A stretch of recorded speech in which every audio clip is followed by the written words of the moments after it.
जलेसर से कोई सिकंदरा राव को गया है? आप गए हो? कौन कौन गए हैं? ठीक है, जलेसर से पल्ले अड्डे से सिकंदरा राव जाते हैं तो एक झाड़ी पड़ती है पटना पंची बिहार।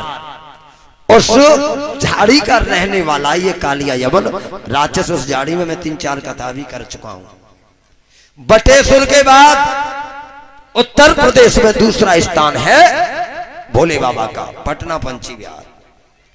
इसके बाद धौलागिरी की कंदरा में कालिया यमन मरवा दिया है। धौलागिरी की कंदरा देखी है काऊ ने? जा ये देखी है?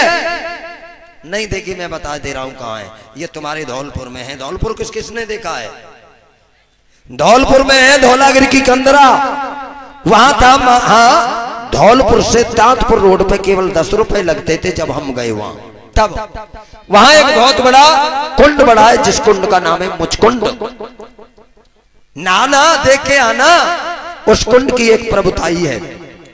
अगर उस कुंड में कोई एक बार नहा लेता है तो जो माताओं के चेहरे पे काले काले एंसर दाग हो जाते हैं ना, उसमें अगर नहा लो शुक्रवार को सारे चेहरे के दाग खत्म हो जाते हैं। उसमें जाना और नहा के जरूर लाना उस धौलपुर में मुचकुंड में। इसके बाद फिर जरासंध ने चढ़ाई करी, फिर भगवान भाग निकले और प्रवर्षण नाम के पर्वत पे पहुंचे हैं। और प्रवर्षण नाम के पर्वत पे पहुंच के फिर जो है आग लगाई, लेकिन भगवान मरे नहीं। कूद कूद के द्वारिका में पहुंच गए समुद्र में। जो समुद्र में जाके भगवान ने 12 योजन की द्वारिका बना के तैयार की है। 1 योजन में कै कोस होता है भैया? कितने होते हैं? 4। क्या बात है दद्दा, 12 गुणा 4 बराबर कितने हो गए? 12 चौक 48। 4 × 12 = 48। मैथमेटिक्स का सवाल है। 48 को उसकी द्वारिका बना के तैयार की। वहां जाके अपने भाई बलिदाऊ का पहले विवाह किया। किनके साथ किया है आप जानते हो? रेवती की कन्या रेवती के साथ। लेकिन विवाह तो हो गया रेवती का, लेकिन जोड़ी सही नहीं मिली। जोड़ी सही नहीं मिली और थोड़ी बहुत फर्क नहीं था मेरे बंधुओं। रेवती 21 हाथ लंबी और बलिदाऊ थे 7 हाथ के। मोय ना मालूम तुम आकर निकाल रहे हो जहां में लग रही है। पीछे भाई कह रहे पंडित जी तई गप है। रेवती है सतयुग की और बलिदाऊ है द्वापर के। और सतयुग में चाहे स्त्री हो चाहे पुरुष हो, लंबाई 21 हाथ ही होती थी।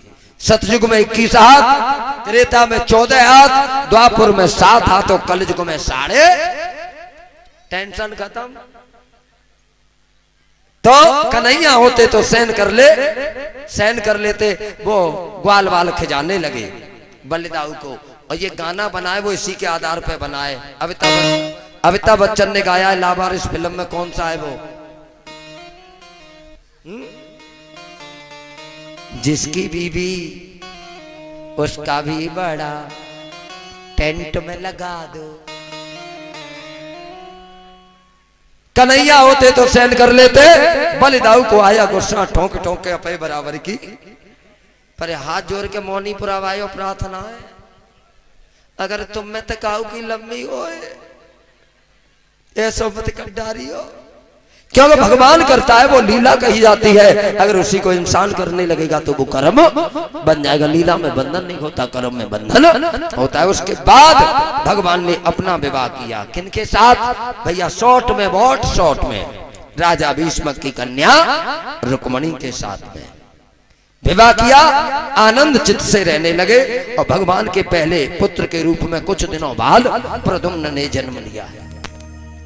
उसके बाद पुत्र हो गया, सम्रासुर राक्षस मार दिया। फिर भगवान ने अपने विवाह किए हैं। और दूसरा विवाह भगवान ने सत्यभामा के साथ किया। तीसरा विवाह भगवान ने जामवंती के साथ किया। चौथा विवाह भगवान ने कालिंद्री के साथ किया। 5वां विवाह भगवान ने मित्रवृंदा के साथ किया। 6वां विवाह नग्नजिति के साथ किया। 7वां विवाह लक्ष्मणा के साथ किया। 8वां विवाह अपनी बुआ की कन्या भद्रा के साथ किया। 8 पटरानियां कहलाई।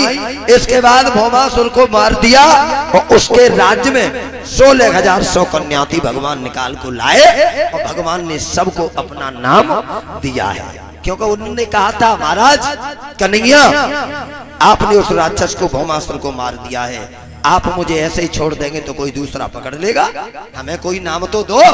तो भगवान ने सबको अपना नाम दिया है, जाओ अब तुम्हें कोई पकड़ेगा नहीं। देखो भैया, वो लोग पकड़ जाते हैं जिनके पास भगवान का नाम नहीं है, और वो लोग कभी पकड़ नहीं पाते जिसके पास भगवान का नाम है। आप लोग रेल में सफर करोगे, रेल में करोगे, पकड़ जाओगे बेटे कट के, और जी महात्मा आता है जे करे तो नहीं पकड़ेंगे ना। जे तो कह देता है आना फ्री और जाना फ्री, और पकड़ जाए तो क्या करेगा इन बावन को? क्यों कि इनके पास ये दाढ़ी तिलक ये वस्त्र ये भगवान का नाम है। तो आज भगवान ने 16,100 कन्याओं को अपना नाम दिया है, अब तुम्हें कोई पकड़ेगा नहीं। इसके बाद भगवान के पुत्र हुए प्रद्युम्न, प्रद्युम्न के पुत्र हुए अनिरुद्ध, और इन अनिरुद्ध का विवाह बाणासुर की कन्या उषा के साथ में हुआ था। आनंद से भगवान ने बाणासुर का घमंड तोड़ दिया है और आनंद से रहने लगे अपनी द्वारिका नगरी में। यहाँ एक राजा नरक का उद्धार भी किया है। कैसे किया आप जानते हो। दान होता है वो मर्यादा में करोगे फायदा देगा बंधुओं। क्यों?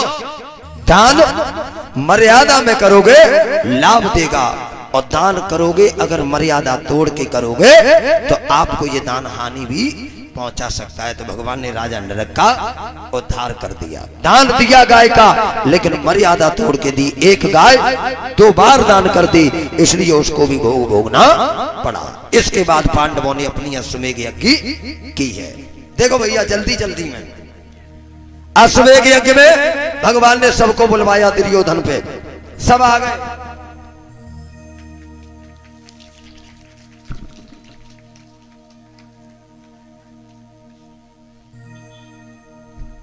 अश्वमेध यज्ञ किया।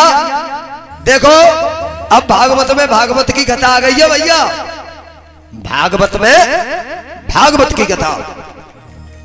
अश्वमेध यज्ञ किया, अश्वमेध यज्ञ में सबको बुलाया, ब्राह्मणों को भी बुलाया, क्षत्रियों को भी बुलाया, वैश्यों को भी बुलाया, और शूद्रों को भी बुलाया। समझना मेरे भाइयों, ब्राह्मणों लायक काम था पंडितों को दिया, क्षत्रियों लायक काम था वो क्षत्रियों को दिया, वैश्य लायक काम था वो वैश्यों को दिया, जो शूद्रों लायक काम था वो शूद्रों को दिया। यानी मेरा भाव ये है कि जो काम जिस लायक था उसी को वो काम दे दिया। अब भीम से कहा, भीम तुम क्या करोगे? भीम बोलो महाराज मेरा पेट बड़ो है, मैं खाना भी खूब जानता हूं और खिलाना भी खूब जानता हूं। भीम को चकला बेलना देके रसोई में कर दिया, चकला बेलना देके रसोई में कर दिया मेरे बंधुओं भीम को। एक बात और बताऊंगा, सब काम बट गए, सब कामों के लिए सब लोग तैयार हो गए, लेकिन आप जानते हो एक काम ऐसा है जिसके लिए कोई तैयार नहीं होता। वो काम कौन सा है? कौन सा है वो काम?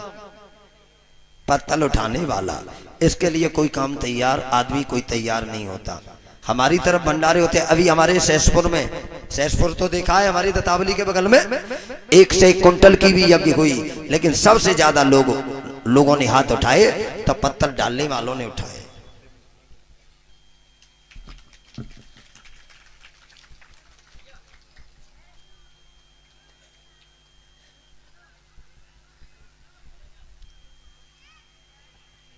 सबसे ज्यादा हाथ उठाए तो लोगों ने, पत्थर डालने वालों ने। क्यों भैया? हमारे क्षेत्र की ये मानता है। आपके यहां कोई पत्थर डालने के लिए तैयार होगा कि जान नहीं होगा? हो जाते हैं। कौन कौन उठाएगा कल पत्थर? चलो मेरे केवल पुरुष भाई, जालंग बाबू कोई तैयार ही ना, जालंग के मोहल्ला को सुनो एक बात मेरी। अगर हमने 7 दिन कथा सुनी और उस 7 दिन की कथा सुनने के बाद हमने प्रसादी पाई, भोजन किया, और हमारी किसी दूसरे ने पत्तल उठा के डाली, तो हमने जो 7 दिन भागवत सुनी है और 7 दिन भागवत का फल उसको चला जाएगा जिसने हमारी पत्तल उठा के डाली है। इसलिए 13 में जाओ पत्तल उठाओ मत उठाओ, शादी में जाओ उठाओ मत उठाओ, क्योंकि वो दावत और खाना कहा जाता है। ये दावत नहीं, ये प्रसादी पाई जाती है, इसको प्रसादी बोला जाता है। अगर हमने कथा सुनी और हमारी कथा सुनने के बाद हमारी पत्थर दूसरे ने डाली। हमारे यहाँ शिवपाल यादव भी आए थे, एक बार तो मुलायम सिंह भी आए थे, उन्होंने वहां भोजन किया तो उन्होंने अपनी पत्तल उठा के खुद डाली। क्यों कि इसमें शर्म नहीं करनी चाहिए। कल कौन कौन पत्थर डालेगा? चलो हमें तो खुशी है भैया, पक्की है कि वैसे ही उठाए रहे हो? ऐसे नहीं राधे राधे बोल के सवर्ण ने कह दी। एक बात को ध्यान रखियो, अबे तो हाथ उठाए दे तो फिर कल पात्र निभाने नहीं बुला में नहीं, अबे तो कह दो कल तुम भाग जाओ। सुनो, पत्तल डालने का काम लिया वो मेरे कृष्ण कन्हैया ने लिया। देखो भैया, सब लोग भागवत में आ गए, लेकिन अभी एक व्यक्ति ऐसा जो आया नहीं, फूला फूला फिर रहा है। इस भागवत में सब आ गए भैया, अब तो मोकुंजा 8 दिन है गए, सब ना आए।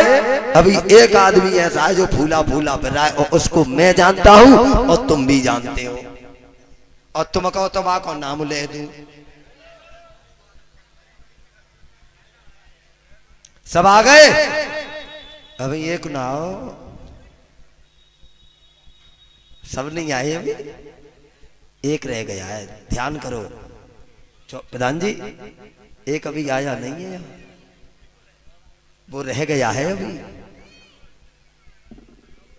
हाँ फूला फिर रहा है, फूला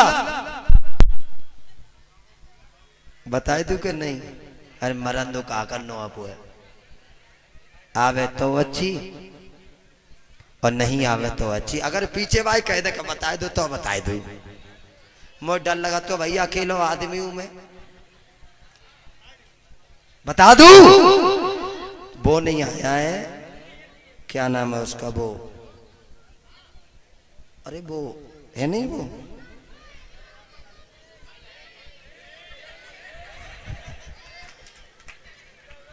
वो ही, हाँ हाँ हाँ वो, अरे उसका वो घर बना है उधर, वो दुर्योधन। दुर्योधन नहीं आया पांडवों के यज्ञ में, तुम का पैगाम में समझ रहे? दुर्योधन नहीं आया, क्यों? फूला फूला फिर लगा है, मैं तो तब जाऊंगा जब मोकू मालकी मिलेगी। देखो भाइयों, मालकी के लिए लोग मरे जा रहे हैं कि मालकी अच्छा काम है, लेकिन मैं कह रहा हूं कि दुनिया में सबसे बुरा काम तो सभी बुरे हैं, लेकिन सबसे बुरा काम है वो है मालकी का। दुर्योधन मालकी के लिए मरा जा रहा है। क्या मुझे मालकी मिल जाए? भगवान ने कहा है आजा, मैं तो को मालकी देंगे। भगवान ने मालकी दे दी दुर्योधन को। क्यों? कि मेरे कन्हैया जानते थे इसके हाथ में एक ऐसी रेखा थी कि जितना पैसा ये दुर्योधन धर्म के प्रति खर्च करता था, उससे दूना खजाने में हो जाता था। दूना, जैसे 1000 खर्च किया, 1000 और 2000 खजाने में हो गए। ये बात भगवान को मालूम थी, इसलिए मालिकी दी, दुर्योधन को दी। अब तो दुर्योधन मालिक बन गया, फूला फूला फिर रहा है, तो दौड़ दौड़ के काम में लग गया। ए भाई, इन बच्चों को बैठा लो, इन बच्चों को बैठा लो, ये छोटे छोटे बच्चों से जग छीन लो, झूठा कर रहे हैं पानी। दुर्योधन कह रहा है इधर वाले बच्चों को बैठा लो भैया, जल्दी। दुर्योधन की व्यवस्था है। ओए स्कूटर से नीचे उतर, दुर्योधन कह रहा है। इधर वाले, चश्मा वाले बैठो, दुर्योधन की व्यवस्था है। ओए तुम दोनों क्यों खड़े हो? अब तो दुर्योधन दौड़ दौड़ के काम कर रहा है, चूंकि मालिकी मिल गई, अब तो पांव अच्छा उठ रहा हुआ है। इतना पैसा खर्च किया टेंट की, कौन कहे? उसने कहा इतना पैसा खर्च करूंगा जिसमें पांडवों की बात बिगड़ जाए। लेकिन भैया बात उसकी बिगड़ती है जो कंजूसी करता है, जो भागवत में ज्यादा पैसा खर्च कर देगा उसकी बात कभी बिगड़ेगी नहीं, कंजूस की बात बिगड़ती है। यहाँ तक टेंट की कौन कहे, नहाने वाला ही वो घर में बनवा दिया था। क्या बोलते हैं जो सिटियों में नहाते हैं, कहा कहते बात, हाँ स्विमिंग पूल। हमारे जहां तो कहते जाते हैं हौदिया, कुंडी बनवा दी। अब तो दुर्योधन दौड़ के काम कर रहा है। द्रौपदी बैठी छत पे बैठी। द्रौपदी ने दुर्योधन से कहा देखो मालिक ही दे दी, सो पूरे घर को काम यही कर रहा हुआ है। दौड़ के काम कर रहा था मेरे भाई, ऊपर देखता जा रहा था। द्रौपदी इसको देख के हंस गई। जो द्रौपदी हंसी और नीचे चलता जा रहा था, वही थी स्विमिंग पूल था अंदर। बाई में दुर्योधन धड़ाम से गिर गया। द्रौपदी को हंसी आ गई और कहने लगी रहे अंध के, सही कहता है कि अंधिन के तो अंधे ही होते। और यही दो वर्ड महाभारत का कारण बने हैं, क्योंकि बोली गोली से बुरा कर देती है घाव। इस बोली के लगत फिर होता नहीं है बच्चा। गोली से बच जाएगा, लेकिन जिसमें बोली की गोली लगी वो कभी बचने वाला नहीं है। तब सब लोगों को बुलाया, पूरे गांव को बुलाया, तब भागवत में भोजन किया, तब भागवत पूरी हुई। लेकिन घंटा नहीं बजा। क्यों कि गांव से एक बार संत महापुरुष रह गए थे जिन्होंने भोजन नहीं कर पाया था। यहां तक है सब पांडव भी लेने गए, लेकिन वो नहीं आए, क्योंकि उन्होंने कह दिया था मैं उसी के यहां भोजन करता हूं जो 100 अश्वमेध यज्ञों का फल हमें दे देता है। द्रौपदी बोली ऐसे संत को लेने में जा रही हूं। द्रौपदी गई, नंगे पांव संत को लाई। संत ने कहा बेटा द्रौपदी तुम आई हो, तुम्हारा स्वागत है, लेकिन तुम्हारे यहाँ प्रसादी तब पाऊंगा जो 100 अश्वमेध यज्ञों का फल मुझे देता है, उसके यहाँ मैं भोजन करता हूं। द्रौपदी बोली महाराज संत भगवान, अभी मैंने अश्वमेध यज्ञ तो एक भी नहीं किया, पहली कर रही हूं, लेकिन मैंने आप जैसे संतों से सुना है कि काम क्रोध लोभ मोह मद मत्सर अहंकार छोड़ के एक कदम आगे रख देता है तो एक यज्ञ हो जाती है, 2 कदम आगे रख देता है तो 2 यज्ञ हो जाती है। महाराज 100 कदमों से ज्यादा चल के आई हूं, 100 कदमों का फल आप ले लो, बाकी का मुझे वापस कर दो। क्योंकि रामायण में लिखा है राधे श्याम ने, संत मिलन को चालिए तज माया अभिमान, ज्यों ज्यों पग आगे धरो कोटि न यज्ञ समान। संत आए भोजन किया तब घंटा बजा। अब एक बात और सुन लो भैया, मेरी इस मोहिनीपुरा में पहली श्रीमद् भागवत कथा हुई है और जीवन की 37 साल की उम्र में 320वीं कथा चल रही है। लेकिन भागवत जी में बताया है कि जब तक भागवत पूरी नहीं मानी जाती, जब तक घंटा नहीं बज जाए। क्यों प्रधान जी, कितनी भागवत हो गई है तुम्हारे यहां? 20 30 10 15 तो इन्हें ही कर दें। क्यों भैया, मैंने भी कर दी।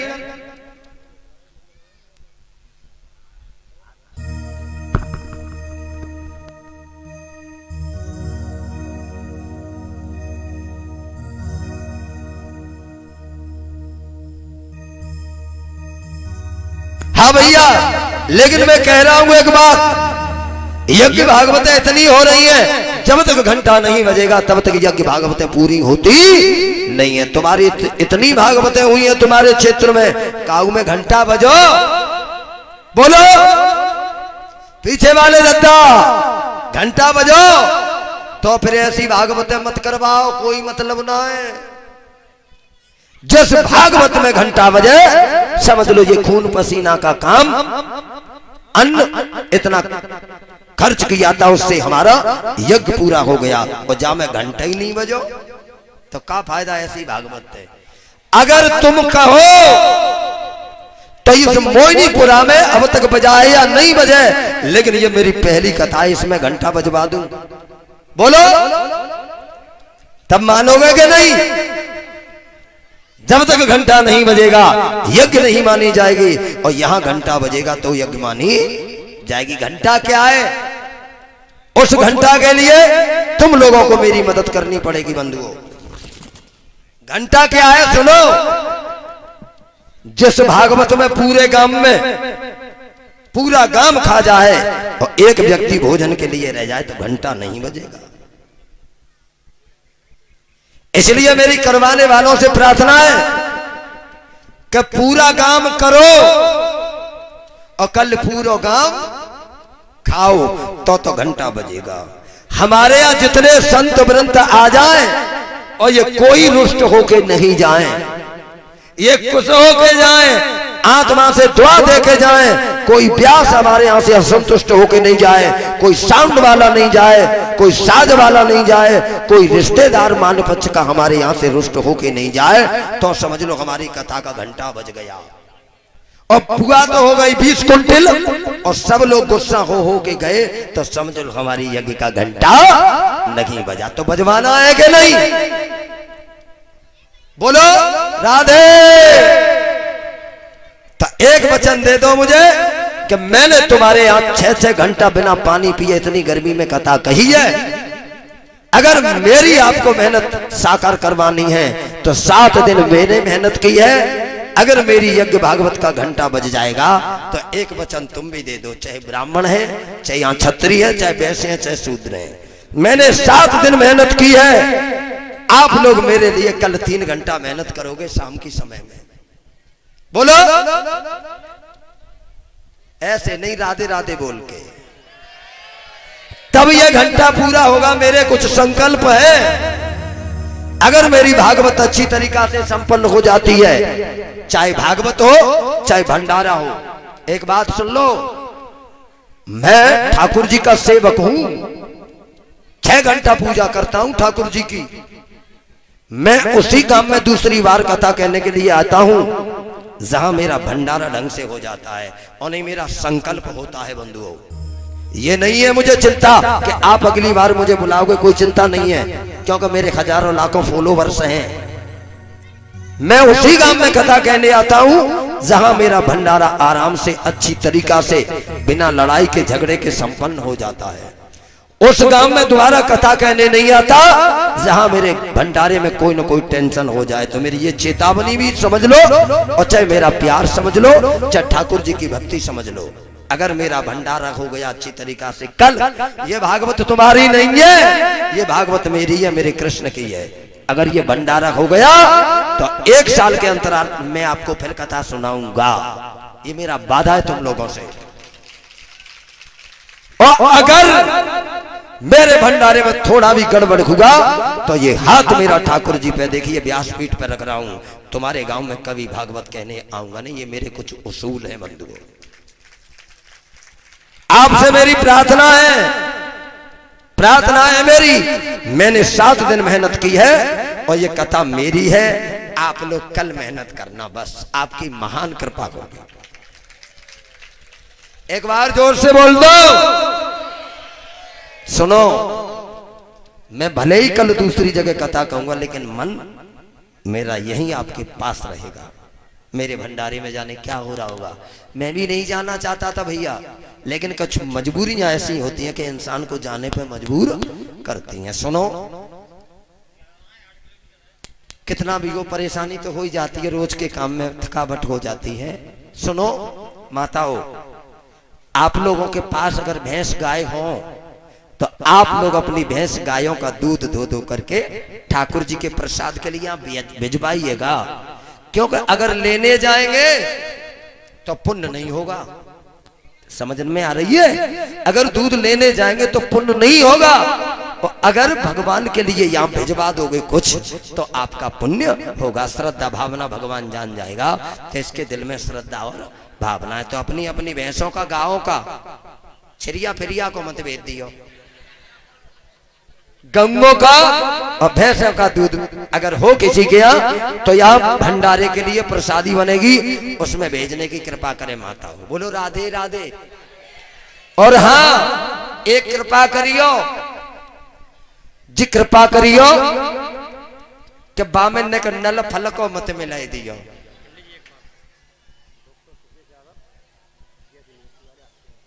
जी जी, ये doctor Sukesh Yadav ji GS university पधार चुके हैं। बहुत बहुत स्वागत ठाकुर जी के दरबार में। हाँ भैया, तो कल के लिए विशेष माताओं को परसाई माता बच्चियां करेगी, कोई जेंट्स नहीं आएगा, और बड़े बूढ़े और नौजवान युवक बच्चे हैं ये परसाई करेंगे बंधुओं, बोल पुरुषों को करेंगे, लेडीज लेडीजों को और जेंट्स जेंट्सों को। हो सकता है कि कल मैं कथा खत्म करके शाम को यहां तुम्हारे बीच उपस्थित भी हो जाऊं। हाँ, ये हमारे JS यूनिवर्सिटी शिकोहाबाद के सुकेश यादव जी आए हैं। स्वागत है मेरे ठाकुर जी के दरबार में। आओ।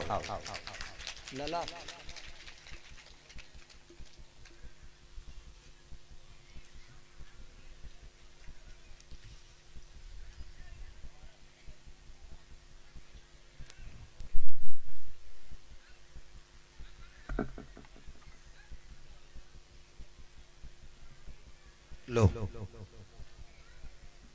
तिलक कर दो। ओम नमो आदित्याम विश्वदेवामृतगड़ा तिलकम ते पृच्छन्ते धर्म कामार सिद्धये जगद्दुता कृष्णाय गोविंदाय नमोस्तुते। अरे तिलक तो मेरे बिहारी जी का, ये तो जितना मस्तिष्क पे लग जाए उतना ही अच्छा है।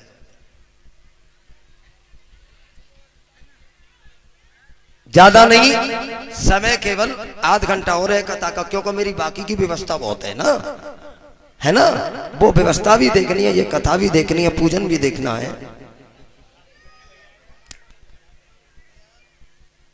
इधर आओ सुकेशी, ये डाल दो।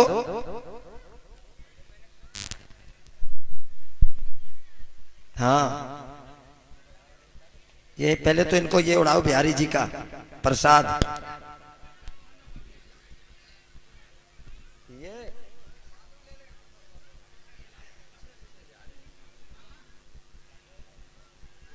ये उड़ा दो इनको। हाँ, ये मेरे बिहारी जी का प्रसाद है।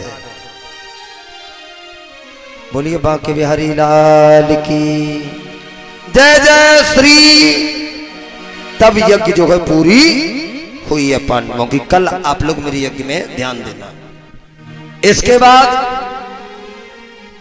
एक कथा हो रही है जिसके इंतजार में आप बैठे हैं, वो है सुदामा चरित्र। और देखिए नई नई चीजें आपको मिलेंगी सुदामा चरित्र में। क्या क्या, आप बड़े भाव से सुनो।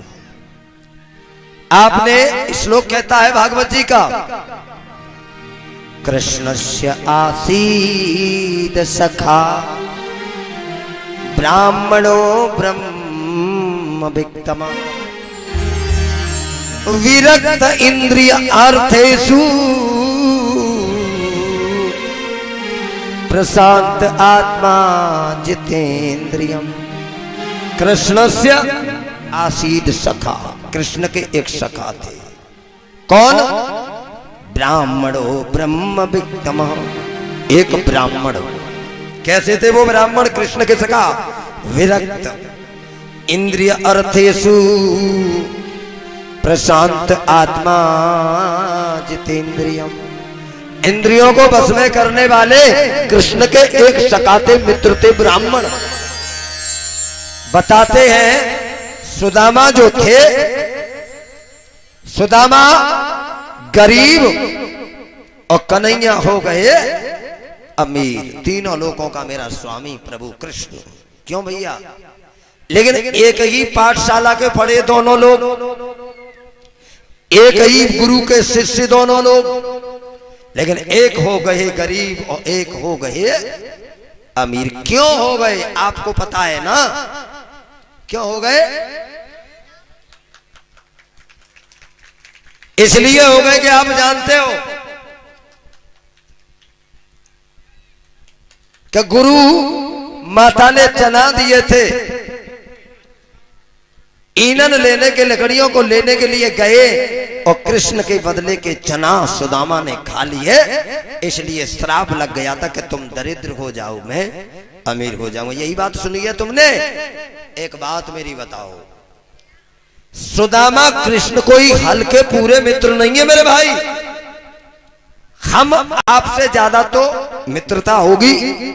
एक बात बताओ, तुम दोनों मोहिनीपुरा के मित्र मित्र जाओ शिकोहाबाद, दोनों मित्र साथ खड़े हो तो एक मित्र कुछ खा ले और दूसरे मित्र को न दे, ऐसा कोई कर सकता है यहां?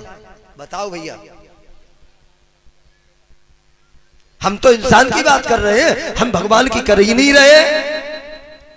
क्यों? ऐसा कोई क्षेत्र में है कि अपने मित्र के साथ जाए और खुद एक चीज खा ले और दोस्त वहीं खड़ा रहे, उसको वो चीज न दे? कोई हो तो बता दो हाथ उठा के। कोई नहीं होगा, मुझे मालूम है। पूरी दुनिया में चले जाओ कोई नहीं होगा। लेकिन मेरे बंधुओं, फिर सुदामा जैसा मित्र ब्राह्मण और कृष्ण के साथ दगा कैसे कर सकता है? मुझे बताओ। जब हम साधारण आदमी अपने दोस्त को दगा नहीं दे सकते, उससे छुपा के कोई चीज नहीं खा सकते, तो मेरे सुदामा ने कैसे खा लिए होंगे? जरा कथा सुन लो। ये गीता प्रेस गोरखपुर की पुस्तक है, इसमें लिखा हुआ है ये चना सुदामा ने अक्सर खाए क्यों थे, वो सुनो बात को आप। ये कहानियों किस्सों की बात नहीं है। एक बार की बात है, गुरु पाठशाला में कृष्ण सुदामा संकीर्ण मदन छदामी मनसुका पढ़ने के लिए गए। दुनिया को पता है। और पढ़ने के लिए गए तो आपको मैंने बताया कि पहले के लोग जब शिक्षा ग्रहण करने जाते, आज की तरह थोड़े ही है कि पैसा दे दो डिग्री बन गई। गलत नहीं कह रहा। पहले जो शिक्षा लेने जाते थे वो गुरु की सेवा करते थे, तब गुरु का आशीर्वाद उन्हें लगता था। चाहे राजा का पुत्र होता, चाहे भिखारी का, चाहे अमीर का, चाहे गरीब का, जब तक सेवा नहीं करता था तब तक गुरु से शिक्षा देते नहीं थे। बताओ कृष्ण जैसा पैसा वाला कौन है? कृष्ण जैसा मेरे राजा जैसा कौन है? और कृष्ण भी पढ़ने के लिए गए सांदीपन गुरु के यहाँ, क्योंकि शास्त्र इसकी अनुमति देता है कि जब तक सेवा नहीं करोगे शिक्षा नहीं मिलेगी। तो सब लोग पढ़ने के लिए गए और सब लोग भिक्षा कर करके लाते थे और अपने गुरु को देते थे। गुरु उस भिक्षा को सबको वितरण करते थे, सब लोग प्रसादी पाते थे। मेरे बंधुओं, एक बार मनसुका भी भिक्षा करने के लिए गया और मनसुका जब भिक्षा करने के लिए गया मेरे बंधुओं, तो मनसुका एक भिखारी के यहाँ भिक्षा करने के लिए पहुंच गया। वो बहुत बड़ी भिखारी थी, ये नई बात मिलेगी तुम्हें। एक मनसुका भिखारी के यहाँ पहुंचा और वो भिखारी उस दिन भीख में मांग के लाई थी चना। मनसुका ने क्या किया? भिखारी के बच्चा 3 दिन के भूखे खेल में लग गए। भिखारिन बोली अभी तो खेल में लगे हैं, लेकिन जब खेल से छूटेंगे तो मैंने चना दे दूंगी। तब तक वो चना रख दिए, वो भिखारिन काम में लग गई। मनसुका ने क्या किया? चनाओं को धरते हुए देख लिया, चना चुराए और चना चुरा के मनसुका भाग आया। गुरु माता को दे दिए। उसी भिखारिन के यहाँ भीख मांगने के लिए सुदामा फिर से आ गए। उन्हें नहीं मालूम था कि यहाँ मनसुका चना चुरा के भाग गया है। वो भिखारिन गाली दे रही थी, मेरे बच्चे 3 दिन से भूखे, मैं कहीं से चना मांग के लाई, न जाने कौन दुष्ट चुरा के ले गया। सुदामा वहीं खड़े थे। मैं 3 दिन से मेरे बच्चे भूखे, मैं चना भीख में मांग के लाई, वो मेरे चना भी कोई ले गया। ले जा, कोई फर्क नहीं पड़ता, तू चुराने लायक लेगा और मैं मांगने लायक ही रहूंगी। सुनो, परंतु मेरे आज बच्चे भूखे हैं, इसलिए मैं श्राप दे रही हूं कि जो भी इन चनों को खाएगा वो मुझसे भी बड़ा भिखारी हो जाएगा। ये बात सुदामा सुन रहे थे। सुदामा लौट के चले आए। सुदामा ने कुछ नहीं कहा, श्राप सुन लिया कि जो इन चनों को खाएगा वो मुझसे भी बड़ा भिखारी हो जाएगा। सुदामा सुन के चले आए। अब ईंधन लेने के लिए, खाना भोजन बनाने के लिए गुरुमाता ने सुदामा कृष्ण दोनों को भेजा। वही चना दे दिए, लो बेटा सुदामा जो चना दिए। दृष्टि कहां पहुंची सुदामा की, बेकार इन पे मुझे चना दिए हैं। शायद कहीं ऐसा तो नहीं कि कोई, ये नहीं कहा, किसी का नाम नहीं लिया सुदामा ने, ऐसा तो नहीं कि शायद हमारे ग्रुप में थे, इनको कोई चुरा के लाया हो। अगर इन चरों को कोई चुरा के लाया होगा और मुझे दोनों के लिए दे हैं, कृष्ण के लिए और मेरे लिए। अगर मैंने खा लिए तो मैं भी दरिद्र हो जाऊंगा, और मैंने अपने सुदामा को, कन्हैया को दे दिए तो मेरा कन्हैया भी दरिद्र हो जाएगा। इसलिए सुदामा ने क्या किया, अपने मित्र को दरिद्रता से बचाने के लिए वो चना कृष्ण को नहीं दिए, वो चना खुद खा लिए, खुद चना खा लिए।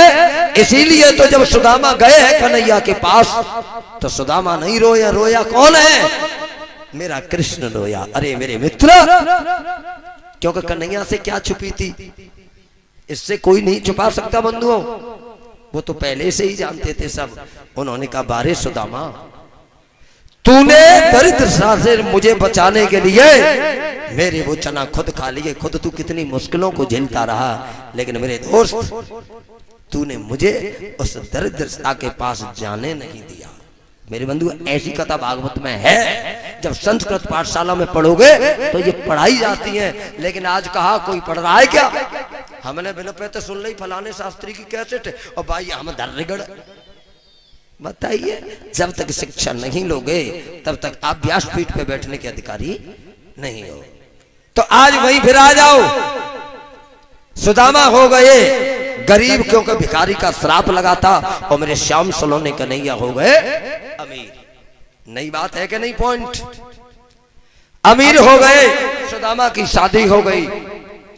और जब सुदामा की शादी हुई मेरे बंधुओं, तो खुद जो है भामिनी कहती हैं, महाराज आप जो जिस कृष्ण की चर्चा चलाते हो आप वहां चले जाओ, आप वहां चले जाओ।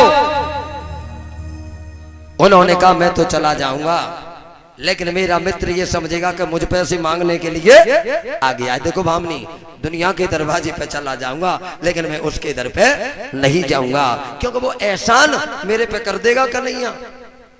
देखो भैया कितनी करुणा है। और फिर चला तो जाऊंगा, लेकिन गुरु मित्र राजा हरि गाथा, और ध्यान न चाहिए खाली हाथा। गुरु के यहाँ, मित्र के यहाँ, हरि गाथा, हरि की कथा में कभी खाली नहीं जाना चाहिए, क्योंकि जो खाली जाता है वो खाली ही आता है। मैं नहीं जाऊंगा। एक बात और बता दूं माताओं बहन भाइयों, पुरुष पे कितनी भी गरीबी आ जाए, कितना भी कष्ट आ जाए, पुरुष झेलने में क्षमता रखता है, झेल लेगा गरीबी को, दुख को। लेकिन स्त्री जो होती है वो गरीबी से जल्दी दुखी हो जाती है। किसी माता ने, किसी बहन ने नरेंद्र मोदी जी को कभी गाली नहीं दी, केवल एक बार गाली दी। कब? जब नोटबंदी भई, मरे गो जी मोदिया ने कहा तो कुच्चा मुच्चा के धरे बेउनास करवाए तो। क्यों भैया? क्यों कि माताओं को माया प्यारी होती है। तुलसी बाबा लिखते हैं, मुझे नहीं मालूम, 8 अवगुण विद्यमान होते हैं नारियों के अंदर, उनमें एक गुण अवगुण माया भी है। और चौपाई में लिखा है, गलत है या सही है ये मुझे नहीं मालूम, तुलसी बाबा ने लिखा है, जो करोड़ों लोग इसका पठन पाठन करते हैं। कौन से अवगुण है? वेद पुराण निगमय सकही, अवगुण 8 सदा उर रही। वो रावण ने कहा है मंदोदरी से। और कौन कौन से अवगुण हैं? साहस अनरल चपलता माया, और भय अविवेक असोच अदाया। पहला गुण अवगुण कौन सा है? साहस। जितना साहस माताओं में होता है उतना पुरुषों में नहीं होता। वो आपने देखा होगा पीछे वाले भैया हो, अगर कहीं पुरुषों में झगड़ा हो जाए, और चार भैया कह दे का दिमाग खराब हो गया, काय को लड़ रहे हो, है लड़ाई में तुम्हारा पैसा बर्बाद, उसका बंद करो, लड़ाई बंद हो जाएगी कि नहीं। चार आदमियों की बात, और कहीं लेडीजों में हो जाए तो, या मौनीपुरा में हो तो ना है, अन्य कथोरे होते हैं, बाहर भिग जाएंगे, फरिया कचे जाई काली काली माँ काली, और कल्ली लड़ाई वही हमें तो मालूम हुए, काय के पीछे लड़ाई ज्यादा होती है, कंडन के पीछे। पहला गुण है साहस, तुलसी बाबा ने लिखा है, और मैं भी आपको बता रहा हूं कैसी है ये नारी। ये नारी नर की खान, नारी प्यारी है नारी प्यारी है, बोलो नारी प्यारी है। अरे नारी नर की खान, और मेरी मां नारी बड़ी महान, ये नारी जगमग तारी है, नारी प्यारी है नारी। कौन कौन सी नारी ने क्या क्या किया? एक नारी दशरथ से लड़ गई, कौन सी? कैकेयी। एक नारी दशरथ से लड़ गई, और एक नारी शिव जी पे चढ़ गई, कौन सी चढ़ गई?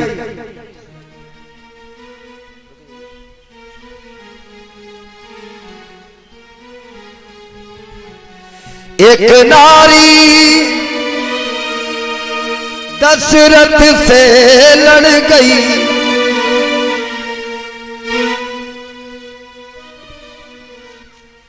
और एक नारी शिवजी पे चढ़ गई, कौन सी? गंगा जी और काली मैया। एक नारी ने पति गोद खिलाया, और एक नारी ने देश स्वतंत्र करवाया, कौन सी थी वो? की रानी। ये नारी नर की खान, और ये नारी बड़ी महान, ये नारी जगमग तारी है, बोलो नारी प्यारी है नारी। पहला गुण है साहस। लोग कहते हैं अगर लड़की की शादी होके जाए और कोई लड़की जरा सोचे समझे नहीं, झगड़ा करे, तो लोग कह देते वो तो बाकी बहू है, बाकी है वो तो। अगर जी कौए मेरी होती तो मैं जब मार मार के, बोलो भैया। अरे भैया जब ये नारी अपने से पे आ जाती है, राजा दशरथ को देख लो, जब कैकेयी अपने से पे आई तो राजा दशरथ को भी मिट्टी में मिला दिया था, बोलो भैया। पहला गुण है साहस। दूसरा साहस अनरल। अनरल कहते झूठ बोलने में नंबर। मैं जालक की ना कह रहा हूं, मैं तो पैमाओं को कह रहा हूं भैया।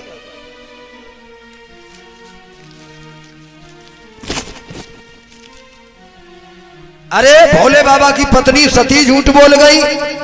भोले बाबा ने पूछा परीक्षा ले आई, सती ने क्या कहा?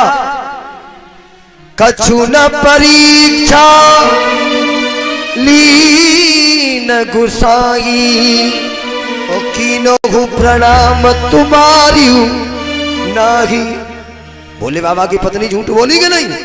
तो हमारी तुम्हारी बोल जाए तो कौन सी बड़ी बात है। साहस, अनरल, चपलता। तीसरा अवगुण होता है माताओं के अंदर चंचलता बहुत होती है। देख लो, मैंने पुरुष भाइयों से कह दिया केवल आध घंटे का मुझे मौका दीजिए, बस। मेरे पुरुष भाइयों की संख्या कम नहीं है, चुपचाप बैठे हैं सब लोग, और इनके अंदर बहुत चंचलता होती है, वो तुमने देखा होगा। माताओं से कितना भी मना करे बात नहीं करते हैं, लेकिन इनके अंदर अवगुण होता है। चपल माने चंचलता। कितनी नाई करे कि बात मत करियो, और तो इन्हें बात करनी हो तो सादे का ही पूछ लेती हैं, ए जीजी तुम्हारी धोतिया की तई की आया। क्योंकि अब गुण है चपलता चंचलता, वो तुमने देखा होगा। पांचवा गुण है वो, चौथा गुण है माया। और इसी के ऊपर बोल रहा हूं, माताओं को माया बहुत प्यारी होती है। माताओं